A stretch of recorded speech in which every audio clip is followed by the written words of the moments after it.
Welcome to the Natural Capital Podcast, produced as part of the Farm Advisory Service in association with the Scottish Government. My name's Harry Fisher, the host of the podcast, and over the course of this season, we'll be exploring topics related to Scottish natural capital, including what this means, its value to society and farmland, and the pressures and opportunities currently facing it. To do this, we speak to a wide range of people currently working and operating within this space, from farmers putting work in on the ground, scientific institutes looking to put research into practice, and government and industry putting funding into actions that can make change. Today, we are joined by Donya Davidson and Sophie Manson to talk about NatureScot's new natural capital tool. Hello both, thanks for coming on the podcast today. Hello. Hello. Thank you for having us.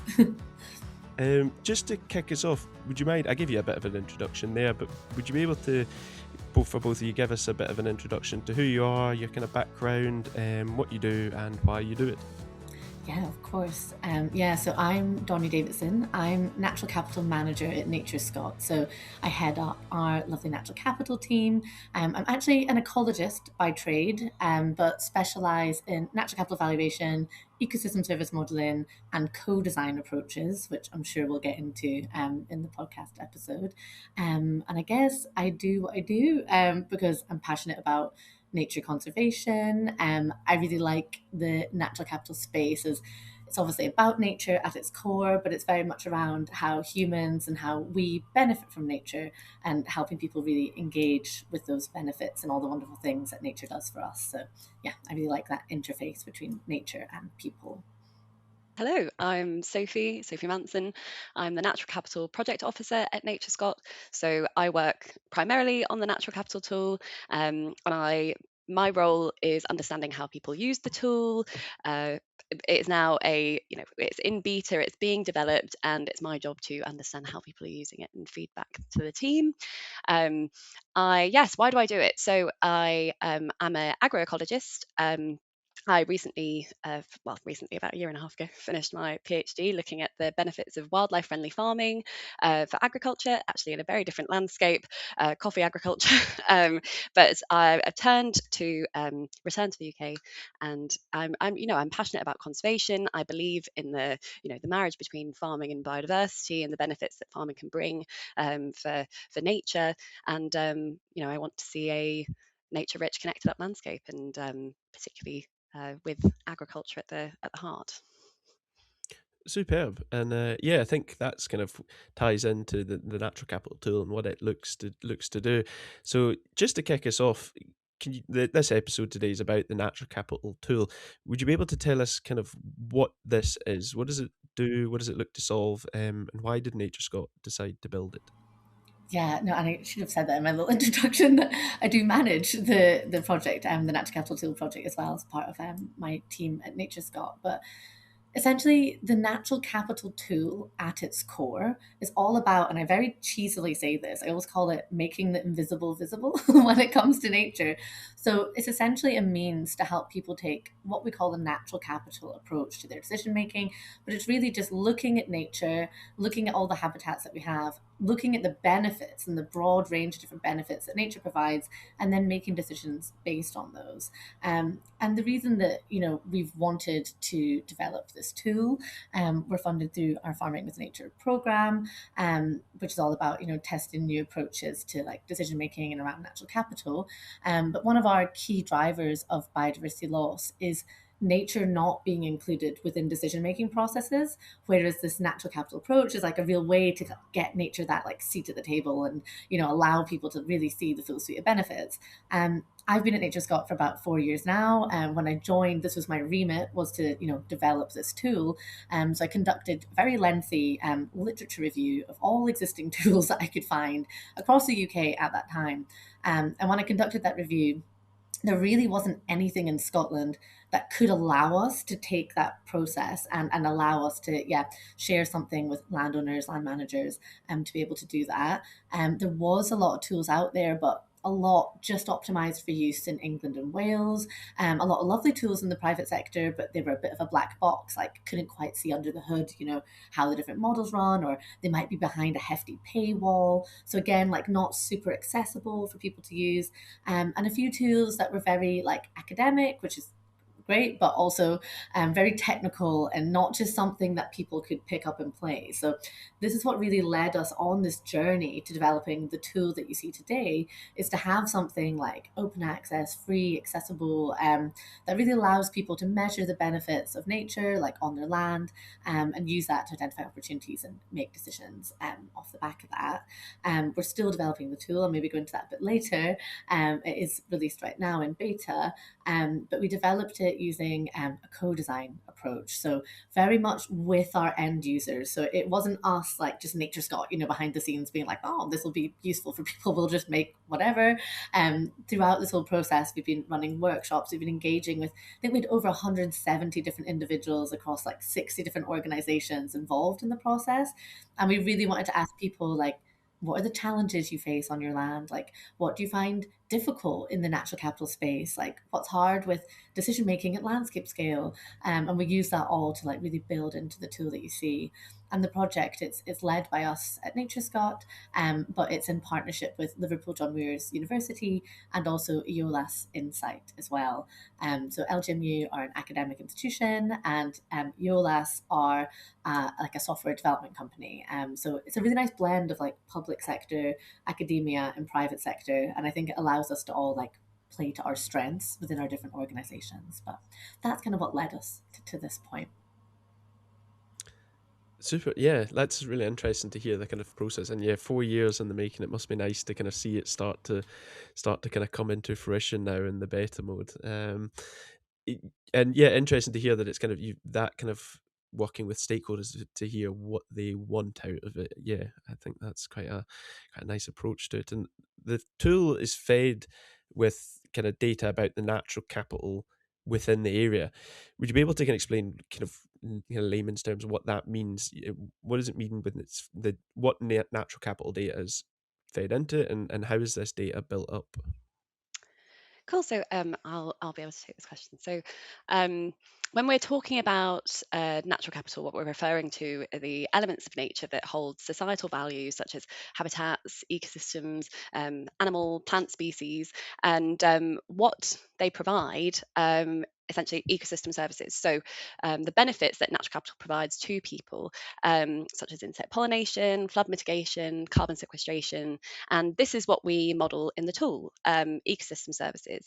And the tool is actually based on an existing methodology, natural capital measuring methodology called EcoServer. And this is why LJMU are involved, because they are actually the authors of the original EcoServer methodology. And it's a spatial mapping toolkit that is meant to be used for measuring ecosystem services. However, this is actually used for, it was developed for England and Wales, so not appropriate within a Scottish context originally. And it also was developed in a coding language, R, and was required people to go on GIS to produce outputs. So it certainly wasn't something that people can pick up and play. But we were really keen on this ecosystem service methodology and how that can help in providing the natural capital data that people would be interested in when helping to guide decision making. So we actually landed on 7 ecosystem services to measure in the tool, and those are access to nature, air quality improvement, carbon sequestration, inland flood mitigation, insect pollination, local temperature regulation, and noise regulation capacity. And we took these to the co-design group. So, what you mentioned about how we really want to listen to people and hear what they want in the tool. And we had this really broad co-design group, including people from lots of different sectors, including the agricultural sector. And we took these to the co-design group to make sure that these were services that people actually wanted to see in the tool. This was the natural capital data that people were interested in. And we confirmed that people were keen on this particular range. And we then held subject matter expert workshops to make sure that the data that was being used to measure these ecosystem services was appropriate within a Scottish context. So that led us on to the Scotification of the EcoServer methodology that I mentioned earlier. And how these ecosystem services are valued is based on our habitat map that we make for the extent of Scotland. So essentially what that means is we use the habitat map, the habitats within the habitat map, to show people how well an ecosystem service is being provided within a landscape. So those habitats, each habitat, which is there is an enormous amount of them, are given an individual score based on how well they can provide that service. So how well does broadleaf woodland provide carbon sequestration? How well does semi-natural grassland provide insect pollination? So this forms the basis of the natural capital data that we include in the tool. So it was a mix of original methodology from Ecoserver, and then Scotifying it to make sure that it was appropriate for Scottish habitats. And yes, getting that input from the co-design group to make sure that this is actually data that would be useful to people, showing how well a landscape is providing ecosystem services. Yeah, and when it comes to the ecosystem services being produced, I was reading into the tool. These are shown in kind of three ways. So the current capacity, the demand, and the opportunity. Is that right? Um, can you talk us a bit through kind of what this means? Why was it designed this way, and what's the benefit of doing it in this manner? Yeah, of course, I can come in on this one. So, yeah, essentially, this like capacity demand opportunities way of measuring ecosystem services, that's very much from that like ecoserver methodology that Sophie was just talking about. And it's very spatial and very visual. So, it produces these lovely like heat maps. And essentially, your capacity is your ability of the land to provide that specific service. So, what you see visually is like a heat map glowing darker in areas where you've got more provision of the service. Then the demand element, I think that's really important because it's good to look at what you have, but it's really important to look at what you don't have and where you want to have more of something. So the demand then looks at where you want to have more of that specific service. And again, you see this visually, spatially, like as like a little heat map. So it'll show you these little like hot spots in the landscape that actually like we need more of that service in this area. Then the opportunities, that's where the capacity and demand intersect. So what we're looking at here is there a place of high demand for a service that actually has currently low capacity to provide it? And we can highlight that then as an opportunity, as somewhere you might want to consider to do like some woodland planting or to create a wetland or some ponds or something to help provide a service in an area that you need it. And to maybe contextualize this a bit more, for example, like our insect pollination model, demand for insect pollination is around food growing. So what we look at are things like arable land, community gardens, allotments, that kind of thing. So places that you're growing food and you want to be encouraging your insect pollinators. In terms of the capacity, we're looking at the capacity of the landscape to basically host insect pollinators. So is there good pollination habitat in that area or not?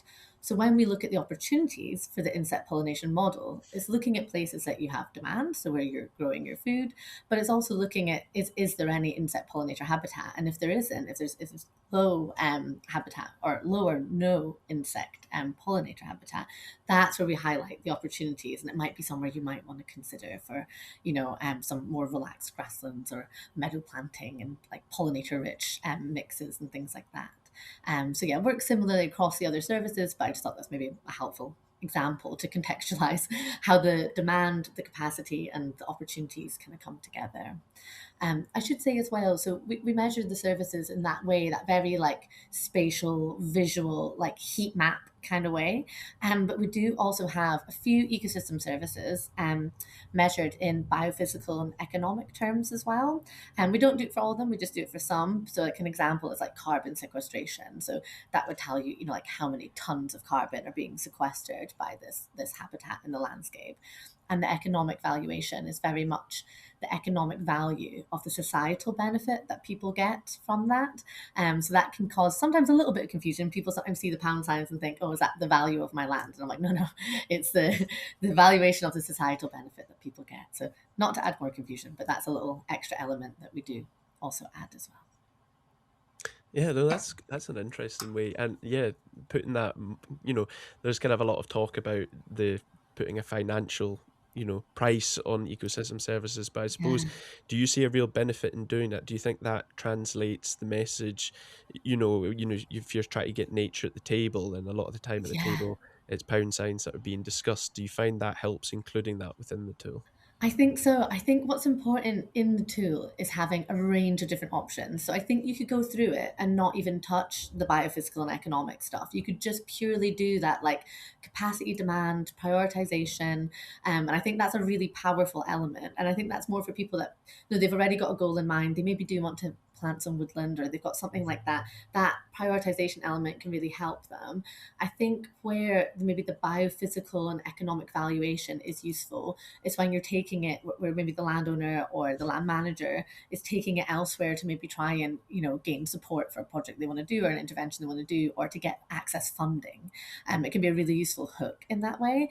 And I think it's helpful to have these like three different valuation options. So like we call the capacity demand stuff, we call that relative values, because it's relative to the area that you're looking at.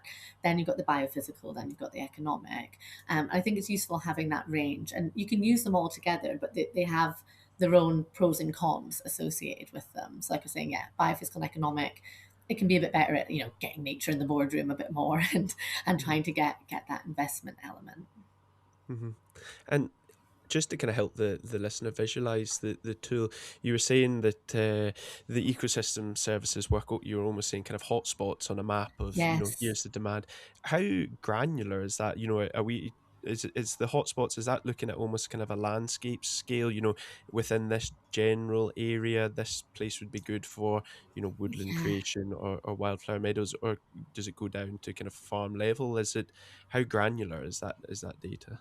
Really, really great question. So in terms of the baseline data itself, especially even like that habitat baseline that Sophie talked about at the beginning, that can be really granular. That can be down to like 5 meters by 5 meters. You can see like a shed in someone's garden with that level of detail. But in terms of like the level that you want to interpret the results at, we do encourage that a bit more at like a landscape scale. People will put in, their individual holding, like look at their own land, which is good to explore that. But I think in terms of these services, especially things like inland flood mitigation, that's much better to look at as part of like the wider catchment. Like, it's not just going to be solved by one little intervention on one small piece of land. So it's very much a tool to be used more at landscape scale, but you can kind of dig into more detail at the holding scale in terms of like the habitat baseline and things like that. With the caveat that like the data we use, it's like nationally available data sets. A lot of them are satellite derived. So it's never going to be like the same as like ground truth, like 100% accurate data. But yeah, it can give you quite a good steer about what's on your land and what the opportunities are. And I think in terms of that, like that visualization, the spatial element, yeah, it can pinpoint like relatively small areas, in terms of those little heat maps, those little pinch points. I'm just, yeah, thinking some examples, like actually it's from a bit more of an urban one, but it can highlight like a park or something, or like a little pocket, or in a more like rural and agricultural context, it could definitely highlight, what field or what edge of field or something might be important for expanding a habitat network, or, bolstering flood resilience or insect pollination. Yeah, for example, insect pollination opportunities often appear around the kind of buffers of arable fields. So it does, depending on what the ecosystem service is, it can get pretty granular. And we do try to take into account the, agricultural context and what would be a reasonable or a useful opportunity or intervention for, a land manager to proceed with. So say you are looking at an area, and you can see on your map where there's good opportunity for ecosystem services, where you can see there's a demand for a certain service and the supply is quite low. How can you start using the tool to explore how to make the most of that opportunity? When you first come into the tool, there's lots of great ways to explore the opportunities that you've got. And the kind of the first way that it guides you through is like exploring your area. So you as the user, you can define the boundary of the area that you want to look at. So whether it's maybe like a farmer cluster, or like a catchment even, or like a smaller part of a catchment, you can then define that area that you want to explore. And then you're essentially guided through to the next stage of the tool, which is looking at these various different opportunities that we've just been talking about. So opportunities to improve ecosystem services. You can also look at things like habitat networks as well, and how you might want to think about improving some of those. But then once you've had that kind of exploration of like looking at your land, looking at the landscape, and identifying these little like pinch points and hotspots, that's when you can start doing what we call like scenario planning. So that's when you can see, okay, actually, I know I want to put a little buffer strip in this area, or I want to create a strip of woodland, or some hedgerows, and you can model all these different interventions in the tool. So you can just draw them within the tool. If you happen to have access to things like geospatial data, you can upload that as well as an option. But just to make it clear, you don't need to be good with like geospatial data or be able to use GIS. It is completely a tool that you can just pop into your browser and run away with without having that experience. And then, yeah, essentially you can just draw within the tool. You'll get like a little drop down list of different habitat types and like nature-based solutions and things that you might want to create. You can select from that. You can also select things if you did want to model like a habitat loss, like if you wanted to model something like, the development of the built environment, if you wanted to add some infrastructure or something, you can model that too. Select that all from the drop down list.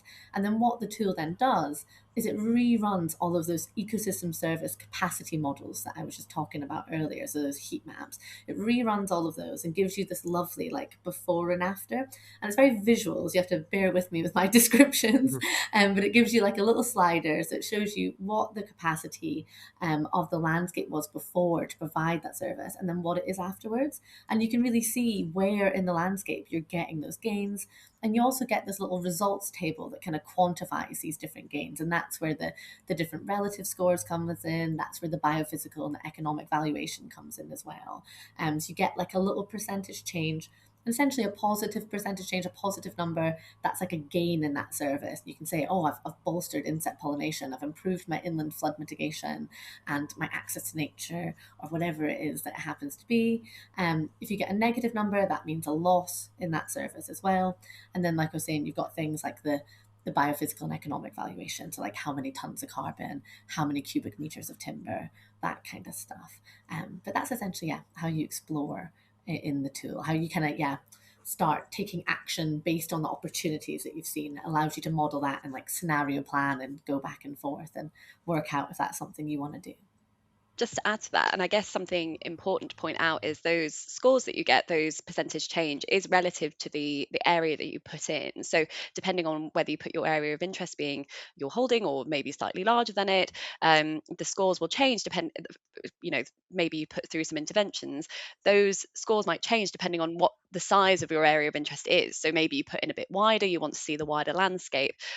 Those percentage change will always be relative to the capacity of that area of interest. So that's something to bear in mind when you're interested in looking at the various uplift scores. Is what you put in as your area of interest is going to be how those scores are. The size of that area of interest is going to dictate the kind of significance, the size of those scores. Mm-hmm. Yeah.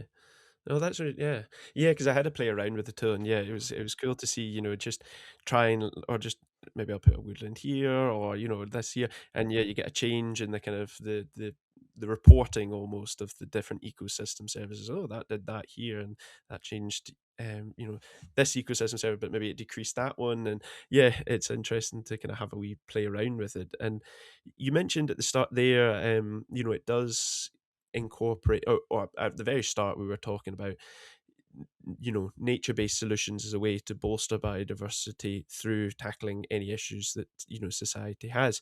How does the tool incorporate biodiversity? Is every habitat weighed the same? Is there any weight given to kind of habitat connectivity? Yeah, so actually the habitat networks within the tool is our kind of nod to biodiversity. This is how that we're handling biodiversity at the moment in the tool. And we are looking to expand this into a more kind of biodiversity metric space when that becomes appropriate, available. But at the moment this is how we're approaching it. And I actually think it's a really nice way of approaching it, because we hear about nature networks a lot. We hear about the value of connecting up landscapes in producing kind of more resilient, climate resilient landscape.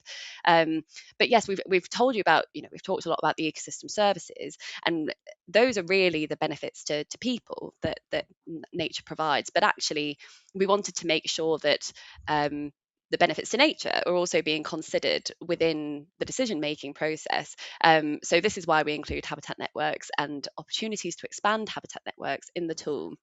And this is actually a great one when you're thinking about agricultural land, because you can, it can actually visualize how and help land managers to prioritize where they might want to create their hedgerows, or so their pollinator friendly margin, or and you can see how those interventions will contribute to the wider landscape, how they'll connect up the wider landscape. And actually, there are a lot of farmers and crofters that do want to make sure that what they're doing is or show that what they're already doing is contributing to wider biodiversity goals, and making sure that what they do moving forward is. And so actually this has been a really requested one when it comes to people coming from an agricultural context. We see a lot of clusters coming together with the idea of boosting habitat for waders, for example. So this is hopefully going to be a nice feature that can help people in doing that.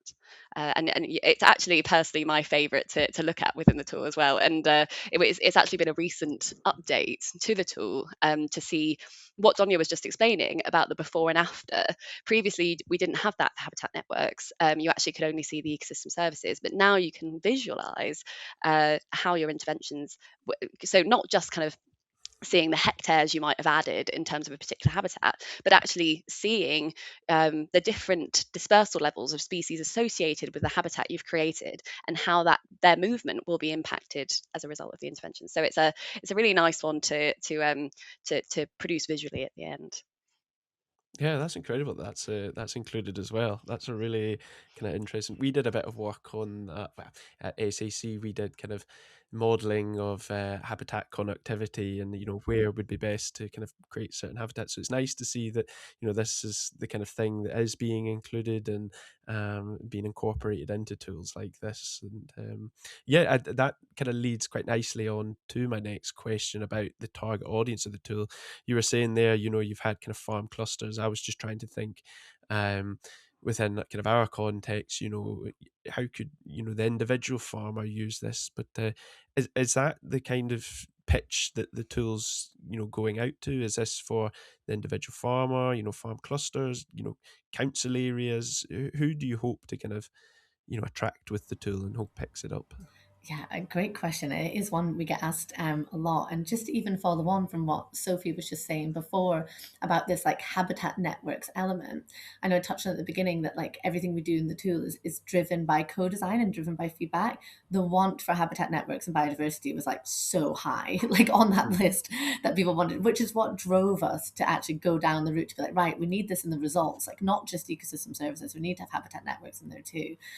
But back to your wider question around the different users. So we're very fortunate that we have an incredibly diverse user base for the tool. Like I mentioned, over like 170 different people in the co-design group. I think we've got like 400 active users about that in the tool as it is.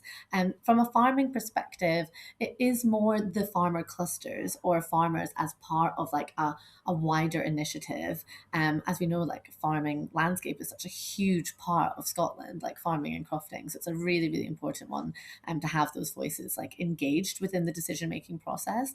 So I think we see a lot of farmers being involved as part of like a catchment partnership, or maybe as part of nature networks, like that's a new thing coming through. Local authorities have to develop these. A lot of them will go through, like agricultural land, farming land. So I think we see farmers using it from that context as well. And then just pure, where we see mostly like purely farmers, that will be through like the clusters. So we do work with a few different farmer clusters and things like common grazing committees as well.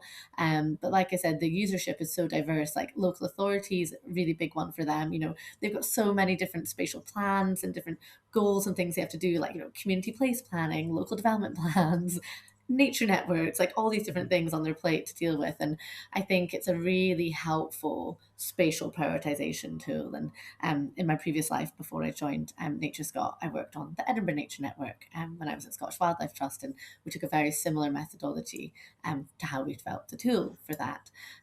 But we do also have like local community groups as well, so like community landowners, and that comes in quite a lot. And I think because the tool can be really empowering for these groups because it's completely free, it's open access.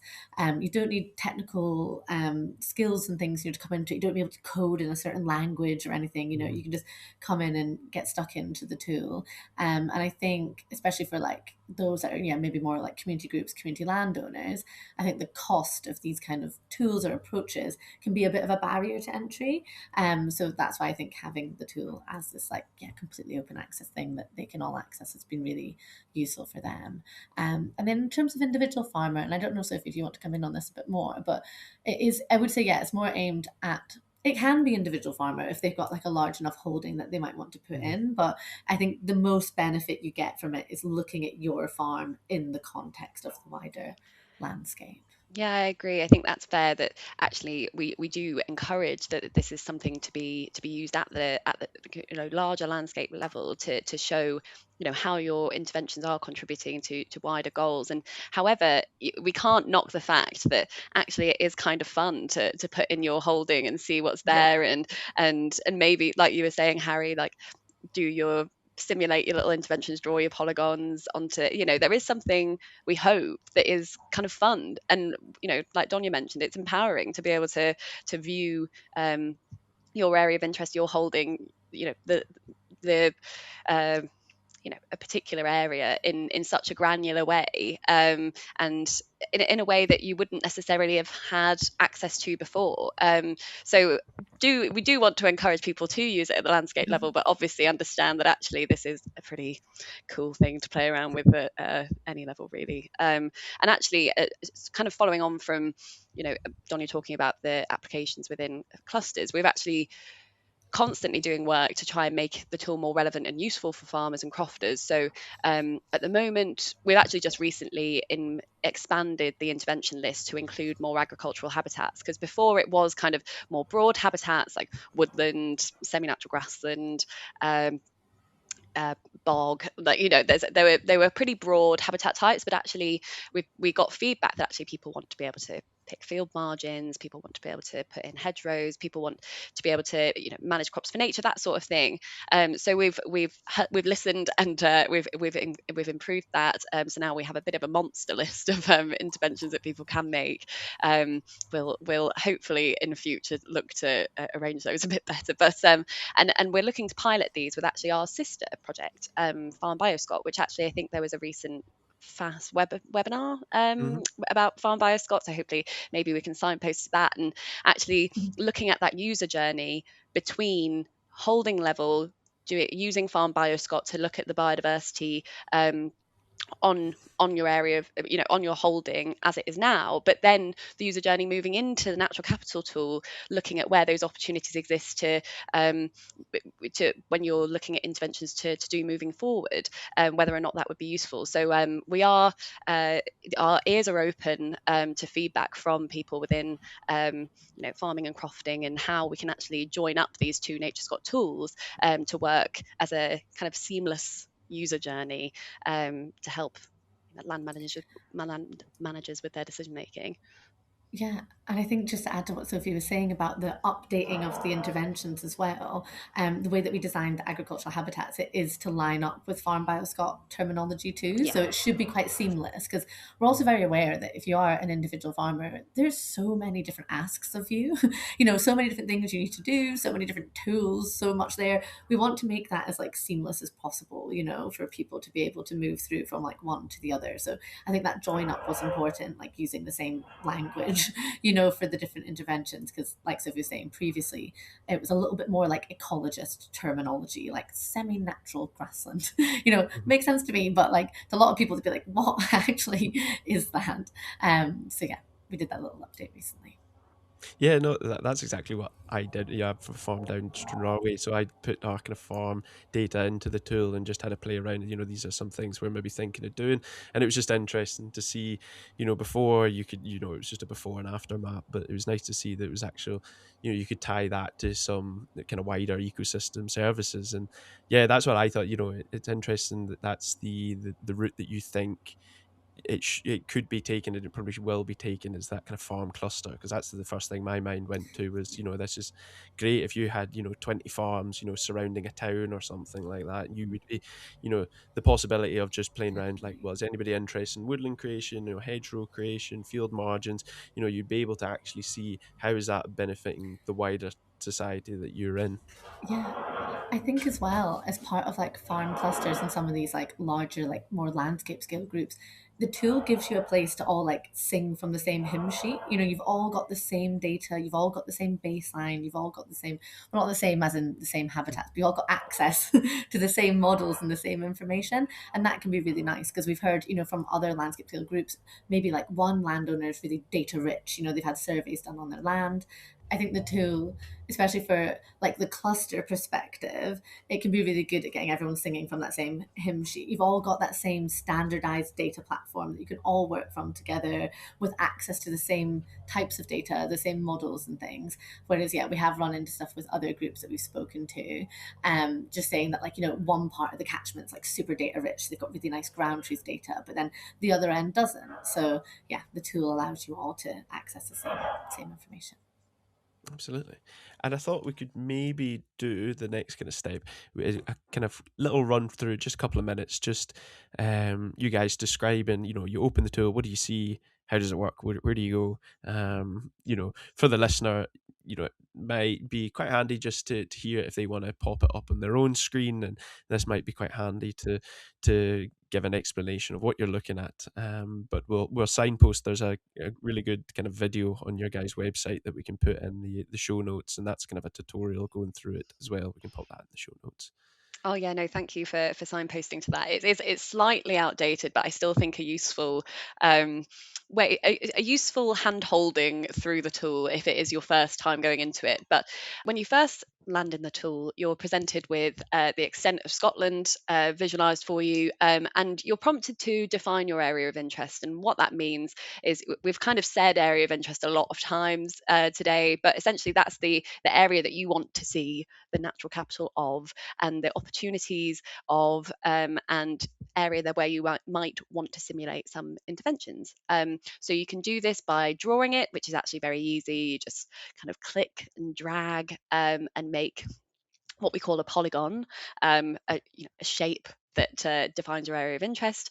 But you can also upload that. I know that some land managers will have spatial files in relation to their holding, or if you are already in a cluster and you have those spatial files, those can be uploaded as well.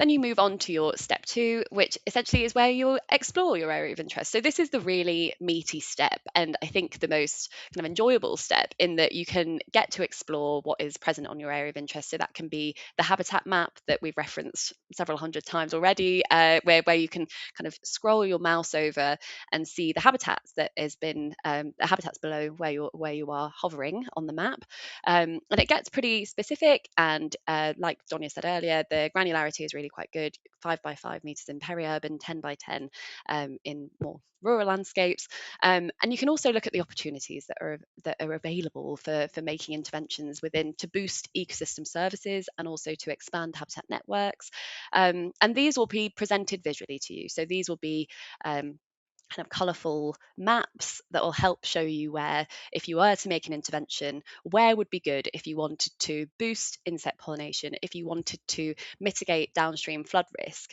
And we also have some helpful context maps that can be pulled up, local nature conservation sites, maybe the land capability for agriculture map, peat maps, things that will hopefully help in guiding people to choose where they might want to pursue a particular opportunity and simulate a scenario, which you do in step 3, where you can add your interventions.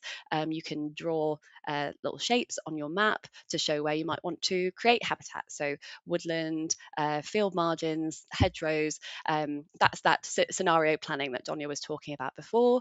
And then you go through to step 4, which is essentially the results. And that takes a wee while to load, just kind of 2 or 3 minutes as all of the scores load, because the tool is doing a decent amount of work in rerunning those capacity ecosystem service capacity models. And this is where you're presented with results in both the in all of the different types that Donya mentioned before. So you've got your uplift scores for the ecosystem services, and you also in relative biophysical and economic terms, and you also have the habitat network results, which I mentioned before, which shows you visually and also in terms of hectareage how your interventions have contributed to existing habitat networks. And there, finally, you can export that in a report, which hopefully we hope can be used to maybe pull people around the table, show the value of particular interventions that might have been planned, but also maybe if you're looking for funding, you can provide that report to justify why you might want to make particular interventions somewhere. So it really helps to kind of bolster people's funding applications if you can show that this underlying data actually supports where you're wanting to make these interventions. So I know that I've whizzed through it there, but it's essentially these 4 steps that hopefully is a reasonably simple and easy to use process.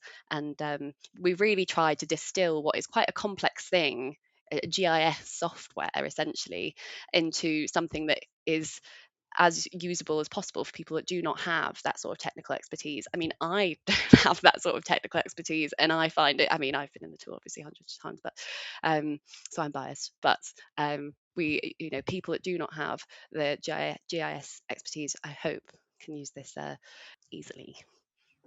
Absolutely, yeah. No, I had a wee play around with it, and it's really kind of straightforward. If you have this audio or the video alongside you, you can kind of pick up the tools and how it works and the steps pretty quickly.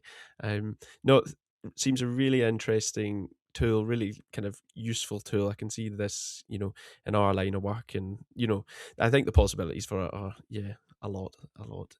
So when can we expect to see the tool roll out? It's in its kind of beta stage at the moment, isn't it? When are you hoping to roll it out, and who can have access to it? Yeah, great question, and thank you so much. So it was released in its beta in September last year, and like I mentioned, we've got about 400-ish users at the moment. So it is accessible to anyone that's listening and wants to have a play. Yeah, if we've piqued your interest, please do.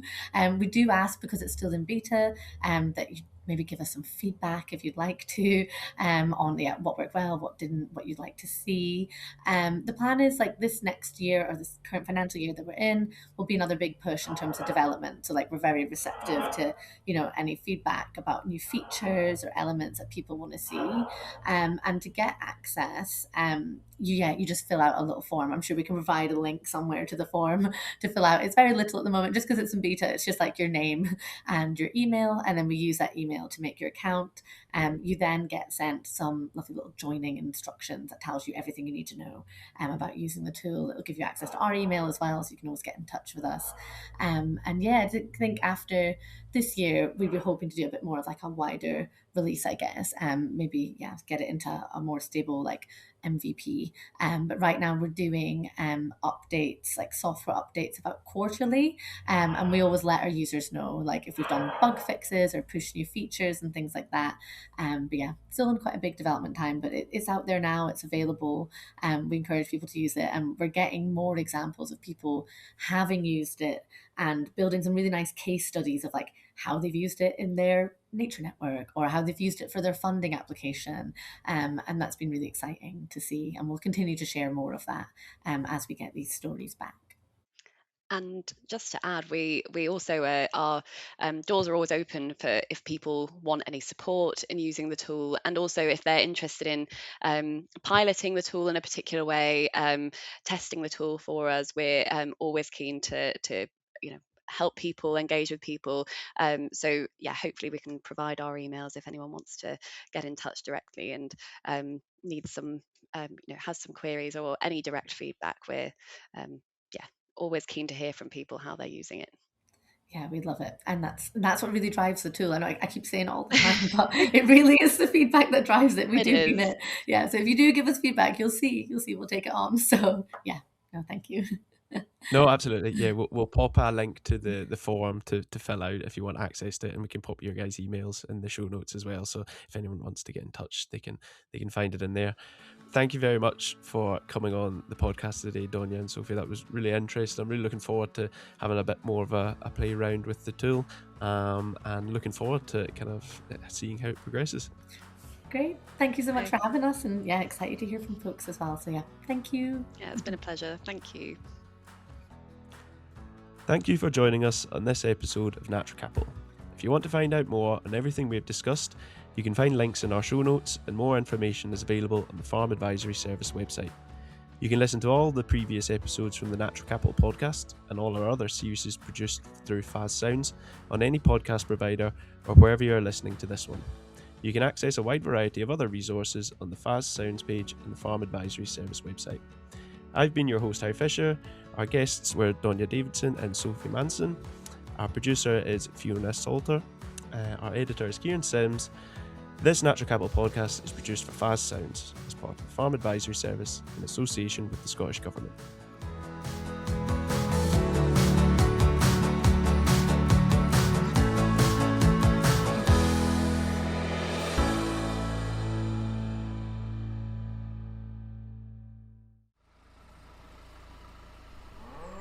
The Farm Advisory Service podcast. Audio advice on livestock, crops and soils, environment, rural business, and more. Brought to you in association with the Scottish Government.